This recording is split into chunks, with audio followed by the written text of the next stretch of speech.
Padre, del Hijo, del Espíritu Santo. Amén. Queridos hermanos, aquí Padre Michel Bonifaz, los saludo y bendigo con sus familias en esta charla 44 del Jueves Santo.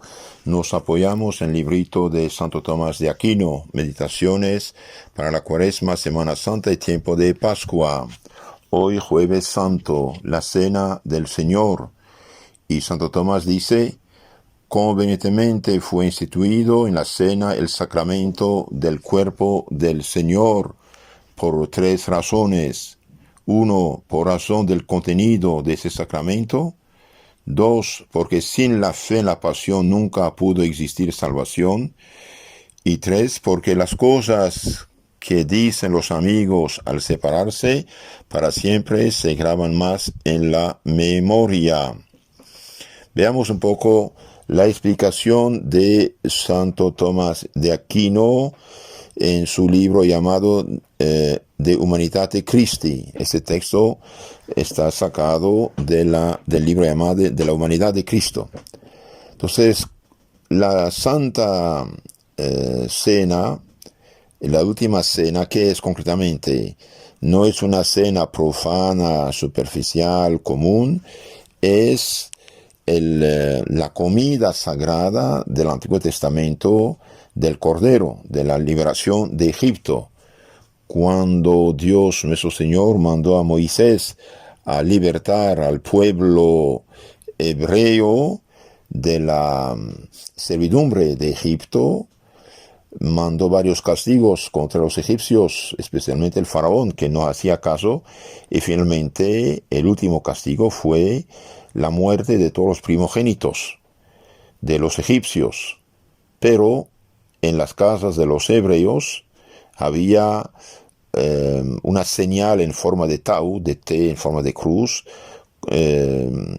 pintada con la sangre del cordero, que prefiguraba el Cordero de Dios, que es Cristo, que quita los pecados del mundo.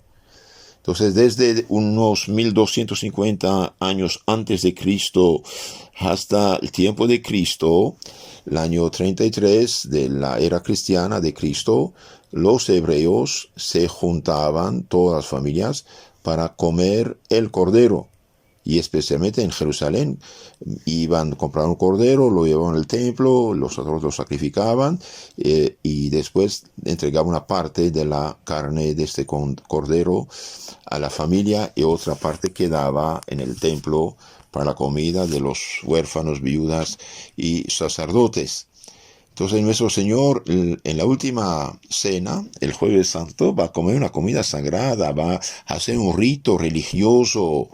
Y en este rito religioso va a instituir el sacramento, el sacrificio del Nuevo Testamento. Como usted corta un árbol, corta el tronco y después pone en este tronco otro árbol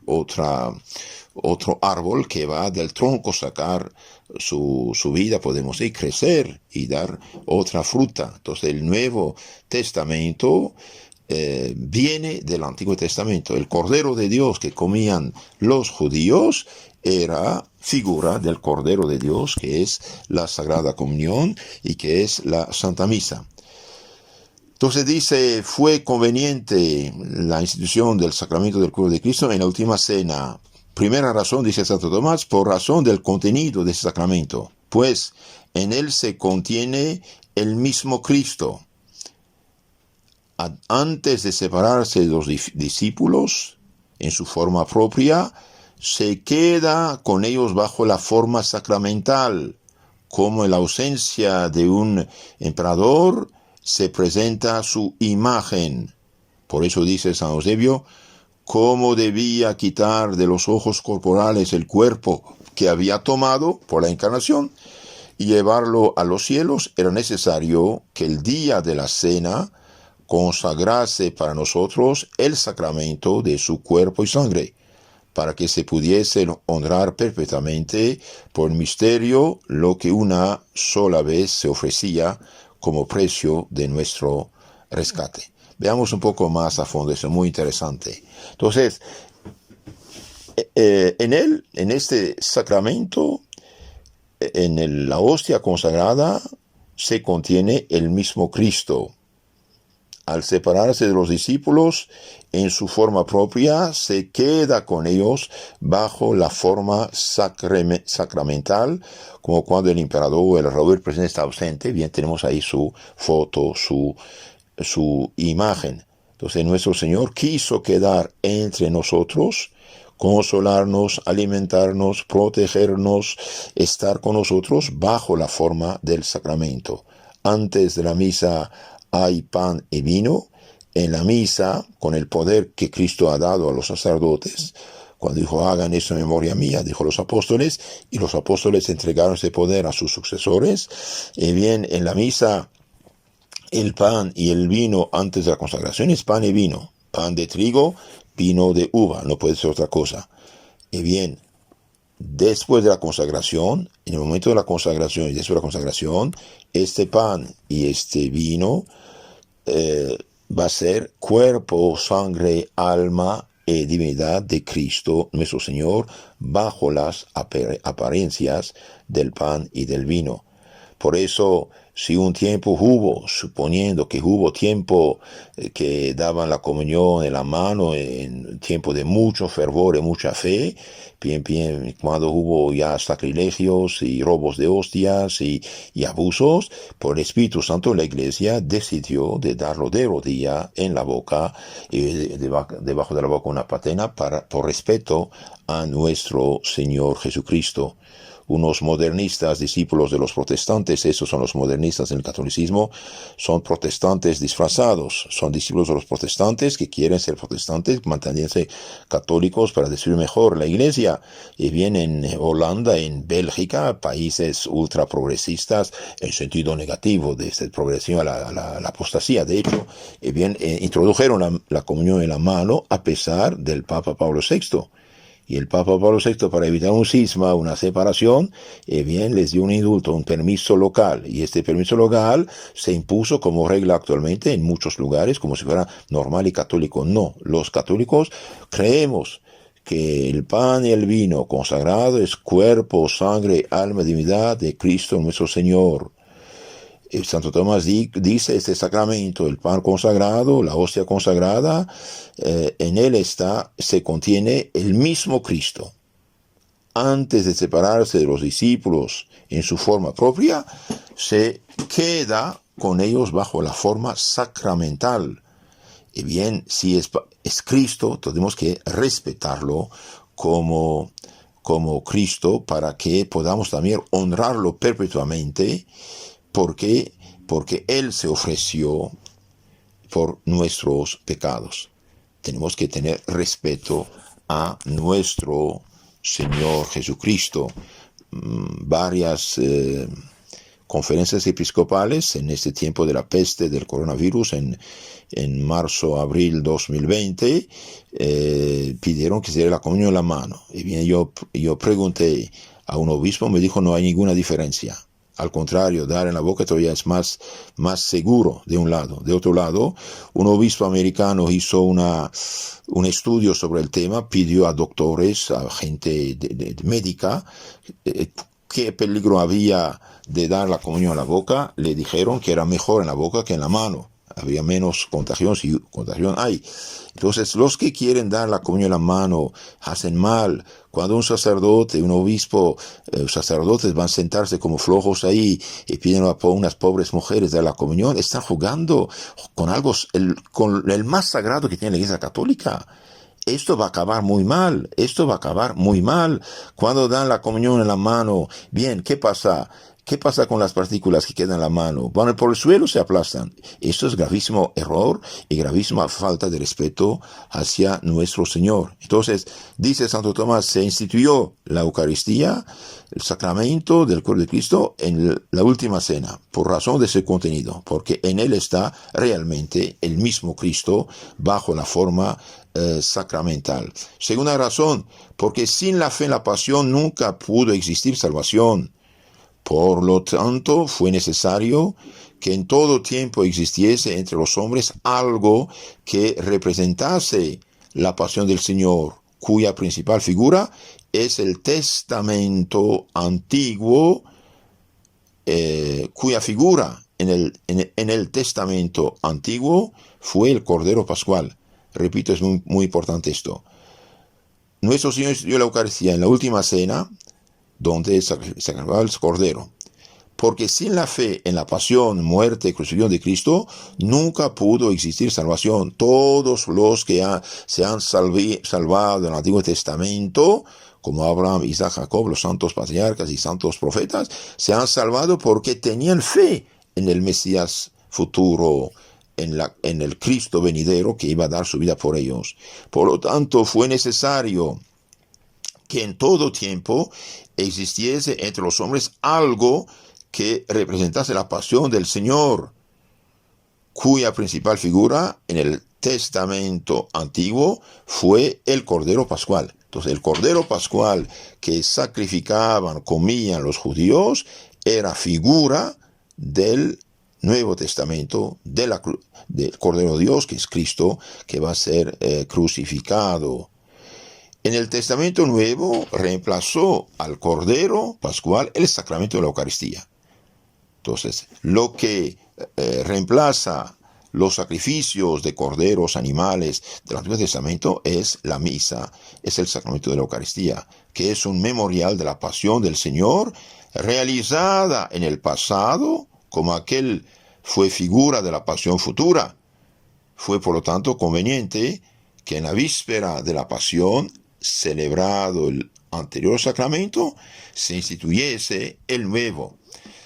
Santo Tomás es muy concentrado por ser una inteligencia superior y el doctor común de la Iglesia. Entonces dice, el Nuevo Testamento reemplaza el Cordero, los sacrificios del Antiguo Testamento.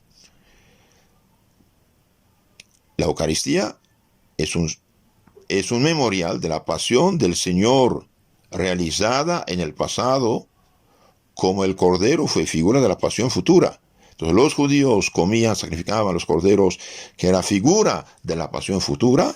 Nosotros hacemos la Eucaristía para acordarnos de lo que hizo Cristo por nosotros. Pero hay una diferencia, es que la misa es el mismo sacrificio del Calvario, renovado, hecho presente, con la misma eficacia en nuestro provecho, 2000 años después, bajo otra forma, bajo la forma del sacramento.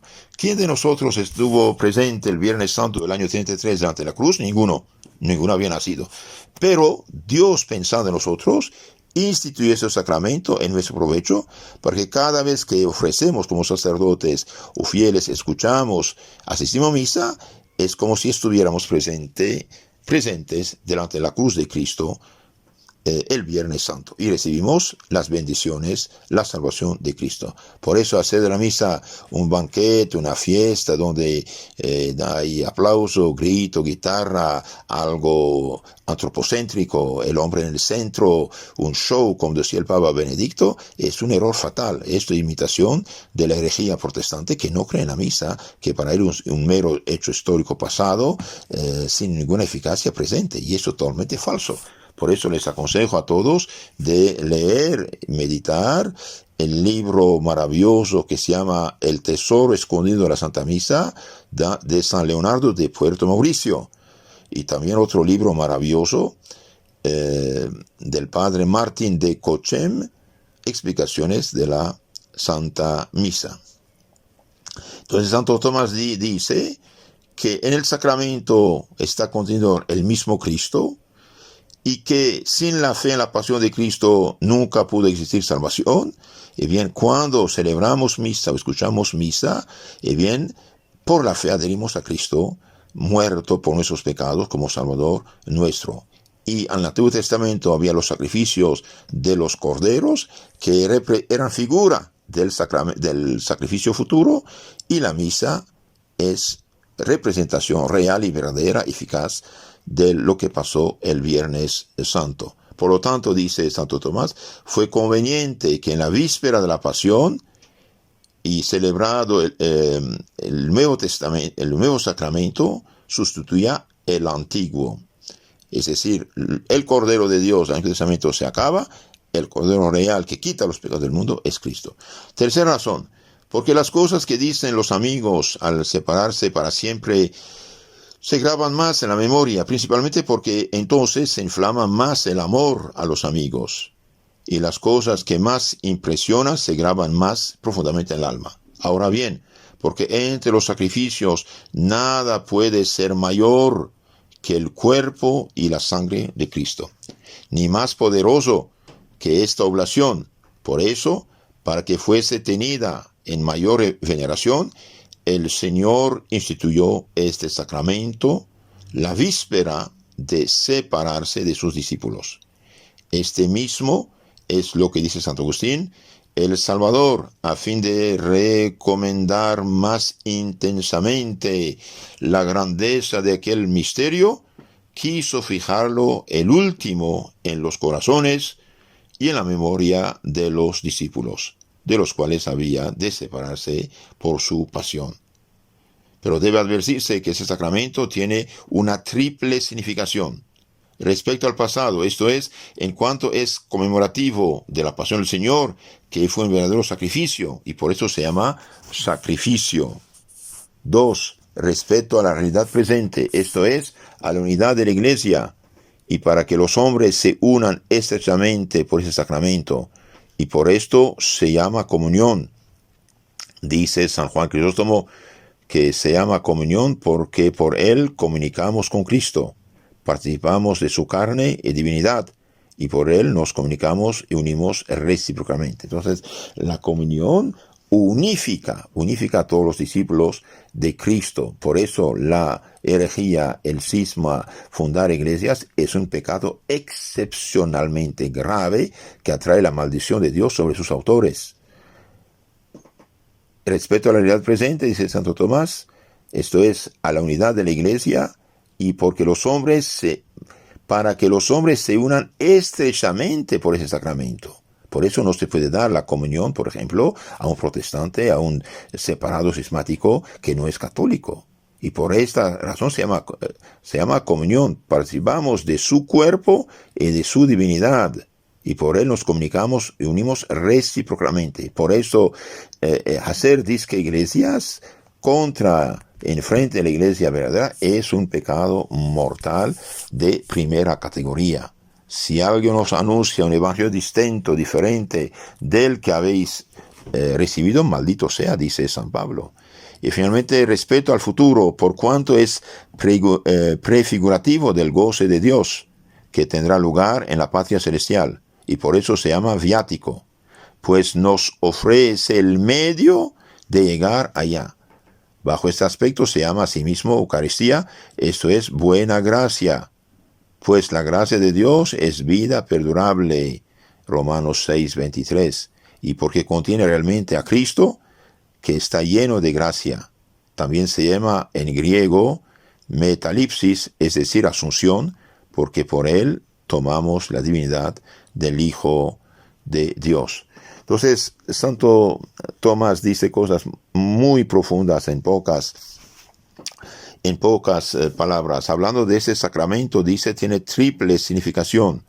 Respecto al pasado, esto es en cuanto es conmemoración de la pasión del Señor, que fue un verdadero sacrificio, y por eso se llama sacrificio, el sacrificio de la misa. La misa es el mismo sacrificio de la cruz, renovado, como dije, sobre el altar, con la misma eficacia, en provecho nuestro que vivimos en ese tiempo. Y dichoso los que conocen la misa, leen libros sobre la misa y valorizan la misa y no se dejan protestantizar. La misa no es una fiesta como pretenden los protestantes. La misa no es un banquete. La misa no es un hecho histórico solamente repetido. Es una realidad. El mismo sacrificio del Calvario, Cristo mismo, mediante el sacerdote, lo hace presente en nuestro provecho, para dar gracias a Dios, pedir perdón a Dios y rociarnos, de un cierto modo, con su sangre y protegernos. Cuando la misa está celebrada, el demonio tiembla. Las almas del purgatorio están aliviadas y los pecadores reciben gracias, luces, que los impulsa al arrepentimiento, a la conversión, y los justos están protegidos. También dice respecto a la realidad presente, la Eucaristía, la misa, la comunión, representa la unidad de la Iglesia, une recíprocamente los fieles y nos une con Cristo Dios. Por eso separarse de la Iglesia Madre, fundar iglesias, es un pecado gravísimo. Y hoy decir no hay problema, todos hermanos, que los estimamos, claro, como hombres los estimamos para que se salven, pero no podemos decir que queden ahí porque están en peligro de perdición eterna. Muy sencillamente, Cristo dijo, el que no come mi cuerpo y no bebe mi sangre, no tiene la vida eterna. Eso, Señor, sigue diciendo, si alguno come de este pan, vivirá para siempre. Y el pan que yo le daré es mi carne para la vida del mundo. El que come mi carne y bebe mi sangre tiene la vida eterna, y yo lo resucitaré el último día. San Juan 6, 51 y 54. Queridos hermanos, el pobre llamado pastor protestante es un simple laico catequista que enseña cosas buenas católicas robadas a nosotros y cosas falsas que vienen de Lutero y de fundadores de las sectas. Es gravísimo esto. Y también del lado católico hay gente protestantizada que llamamos modernistas, protestantizada en su mente, en su corazón, en sus ideas, que quieren dar la comunión a todos, incluyendo los adúlteros y los que están en pecado mortal. Esta gente ya no es católica. No pueden así falsificar la palabra de Dios, la fe cristiana. San Pablo lo dice muy, muy claramente. Primera carta a los Corintios, capítulo 11, 27, 29. Quien come el pan y bebe el cáliz del Señor indignamente, este es el pecado mortal, come y bebe su propia condenación. Cielo y tierra pasarán, mis palabras no pasarán. Y los apóstoles son lugartenientes de Cristo. Por lo tanto, querer dar la comunión a todo el mundo como si fuera normal, bien es un pecado gravísimo. Que sea obispo, que sea cardenal, que sea sacerdote, no tienen derecho. Ellos no son dueños de la iglesia, son los transmitores, son los sucesores. Ellos, en la medida que comunican la fe católica de todos los siglos, tenemos que escuchar y respetar. En la medida que la falsifican, tenemos que decir alto. ¿Por qué? Y porque hubo obispos herejes. Nestorios, por ejemplo, era arzobispo de Constantinopla y fue excomulgado. De hecho, en el concilio de Éfeso, en 431, cuando dijo María no es madre de Dios, fue excomulgado por hereje. Lutero era sacerdote religioso, fue excomulgado y él inventó la herejía protestante. Entonces no es porque es padre o porque es obispo que es Dios en la tierra, no. En la vida que es fiel a la fe católica, claro que sí, tenemos que amar, respetar, honrar y escuchar. En la vida que dice herejías, no podemos aceptar esto. Quien come el pan y bebe el cáliz del Señor indignamente, come y bebe su propia condenación. Decir que pueden comulgar siendo en pecado mortal de adulterio, por ejemplo, o de vuelta a casar, y bien es falso esto. Esto nadie puede decirlo. Si lo dicen, engañan a estas pobres almas. Que Dios tenga piedad. Y decir que uno se salva en las sectas protestantes también es otra mentira. Otra mentira. Nuestro Señor dice, el que no come mi cuerpo y no bebe mi sangre, no tiene vida eterna. Así de sencillo. San Juan 6, 51 y siguientes. Decir a los protestantes que pueden salvarse sin el cuerpo de Cristo es mentira, es mentira. ¿Qué quiere que diga? El padre de la mentira es el Satanás. San Juan 8, 40, 44. Es una injusticia con los protestantes porque los deja en peligro de perdición eterna, y es injusto con los católicos porque los paraliza y no ayudan a sus hermanos en peligro de perdición eterna. Y finalmente dice Santo Tomás, la Eucaristía, la misa, respeta el futuro por cuanto es prefigurativo del goce de Dios que tendrá lugar en la patria celestial, y por eso se llama viático, pan del camino, tal para llevarnos a la vida de Dios. La Eucaristía, esto es la acción de gracias o la buena gracia, dice San Tomás, pues la gracia de Dios es vida perturbable, y porque contiene realmente a Cristo, que está lleno de gracia. También se llama, dijimos en griego, metalipsis, es decir, asunción, porque por él tomamos la divinidad del Hijo de Dios para divinizarnos y darnos derecho a la vida eterna.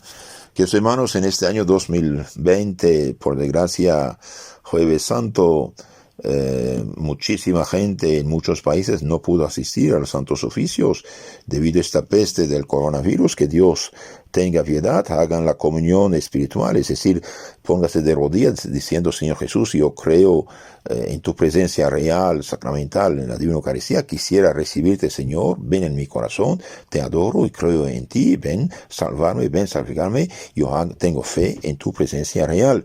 Y que los hermanos, cuando van a la iglesia, si Dios quiere, después de esta peste, no transformen la iglesia en un circo. Antes de la misa no se habla, no se corre, no se mastica chicle, no se cruzan las piernas, no se saluda uno a otro. La iglesia es el lugar santo de silencio y sagrado. Y cuando termina la misa, tampoco un ruido monstruoso se sube de todo lado. No es normal. En la iglesia no se habla. En la iglesia no. Si por necesidad absoluta tiene que decir algo, tiene que decirlo a voz baja, que nadie escuche a la persona a quien se dirige, y ni si no es necesario, ni esto tiene que hacer. Y no dejar a los niños correr como si fuera un circo también. Esto también es importante. La iglesia es lugar santo, y cuando hay una fiesta, un bautismo, una boda, no vayan las mujeres mal vestidas, arriba de rodillas, como mujeres de mala vida. Esto no es cristiano. Una mujer cristiana se honra donde quiera y siempre, pero especialmente en la iglesia más todavía. Tener el cuerpo cubierto, hombro, pecho cubierto, rodillas cubiertas. Una mujer cuando se siente debe tener las rodillas cubiertas. Si al sentarse no está cubierto la rodilla, no es correcto. Y no va de pantalón así de mezclilla o de licra donde todo se ve y muestra el aspecto sensual. Esto no es cristiano. Tenemos que respetar el lugar santo. Si nos burlamos de Dios, como los judíos del Antiguo Testamento lo habían hecho muchas veces, y no escuchamos la sana doctrina, bien, Dios se alejará de nosotros. Cuidado, de Dios no se burla. El templo de Jerusalén fue destruido, quemado, por los pecados que habían hecho los judíos, y quedaron esclavos 70 años en Babilonia. Es algo serio, y cada vez que los judíos fueron infieles a Dios, Dios permitió que pueblos paganos les dieran la guerra, los vencieran y los hicieran esclavos. Hoy estamos hablando de todo. Los sacerdotes van a sentarse y ponen a las mujeres a la comunión. Esto no es católico, punto. No son dueños de la iglesia. Lo que el Espíritu Santo durante siglos y siglos y siglos y siglos y siglos enseñó a la iglesia no puede ser echado a la basura. No tenemos bajo ningún pretexto a imitar los herejes de Lutero y los protestantes. Son herejes. ¿Qué es un hereje? Alguien que sigue su propia opinión y rechaza la fe cristiana auténtica, que es la católica. Y San Pablo lo dice muy claramente en su carta a los Corintios: nada podemos contra la verdad, todo a favor de la verdad. El poder que recibí del Señor es para su edificación y no para su destrucción. Esto pueden leerlo en la 2 Corintios, último capítulo 13, último, versículos 8 y versículos 10. La autoridad que recibí del Señor es para edificar y no para destruir. Hoy están burlándose de los católicos. Y yo no dudo en afirmar que estos millones de católicos que dejaron la iglesia es una maldición de Dios sobre los sacerdotes, en primer lugar, que no han cuidado el rebaño, que lo tomaron muy a ligera su función. Quisieron imitar a los protestantes, y bien los protestantes herejes vinieron a tomar el rebaño. Y es gravísimo esto. Tenemos que despertarnos, queridos hermanos. ¿Cuál es el mejor método de guardar la fe católica? Seguir las huellas de los santos, de todos los santos, de todos los papas, de todos los siglos, y no inventar cosas. No inventar cosas. Lo que los santos hacían, eso es lo correcto, y esto dio fruto. Los que hicieron cambiar todo, bien, no hay fruto. Más bien ¿qué decir? Es la ruina. Entonces, tenemos que recapacitar. Volver a hacer lo que hacen los santos, en todos los aspectos, en la filosofía, en la teología, en la liturgia, en el catecismo, en la moral, en todo. Los santos deben ser nuestros maestros. ¿Por qué? Porque ellos fueron los auténticos discípulos de Cristo. Los bendigo, y en este Jueves Santo, queridos hermanos, rezaré especialmente por todos ustedes, que Dios los cuide y les des hambre y sed de la Divina Eucaristía del cuerpo de Cristo. Si quieren conocer más y mejor su fe católica, escuchen el canal YouTube Catecismo Católico Tradicional. Ahí usted tiene la fe católica explicada a base del Gran Catecismo de San Pío X y de Santo Tomás de Aquino, el credo, los sacramentos, mandamientos, oración, toda ella está explicada. Y si Dios quiere, a futuro vamos también a explicar ahí la liturgia, las fiestas principales y historia resumida de la Sagrada Biblia y también de la historia de la Iglesia. Que Dios los bendiga y los bendigo desde aquí en nombre del Padre, del Hijo, del Espíritu Santo. Amén.